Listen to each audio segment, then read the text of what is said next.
Hello everyone, ముందుగా అందరికీ సంక్రాంతి శుభాకాంక్షలు. ఈరోజు మన వీడియోలో నువ్వులు ఉండలు ఎలా చేయాలో చూద్దాం. ముందుగా నువ్వుల్ని వేపుకోవాలి. ఇక్కడ నేను 2 కప్పుల నువ్వుల్ని తీసుకున్నాను. ఈ నువ్వుల్ని మీడియం ఫ్లేమ్లో పెట్టుకొని మాత్రమే వేపుకోవాలి.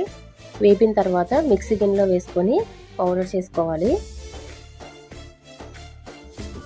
2 కప్పుల నువ్వులకి 1.5 కప్పు బెల్లం వేసుకోవాలి. బెల్లం కూడా మిక్సీలో వేసుకోవాలండి. మిక్సీలో వేసుకున్నాక రెండింటిని బాగా కలుపుకోవాలి.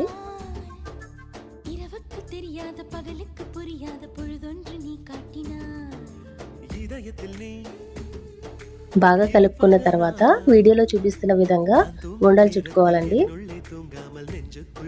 అంతేనండి, నువ్వుల ఉండలు చేయడం చాలా సింపుల్.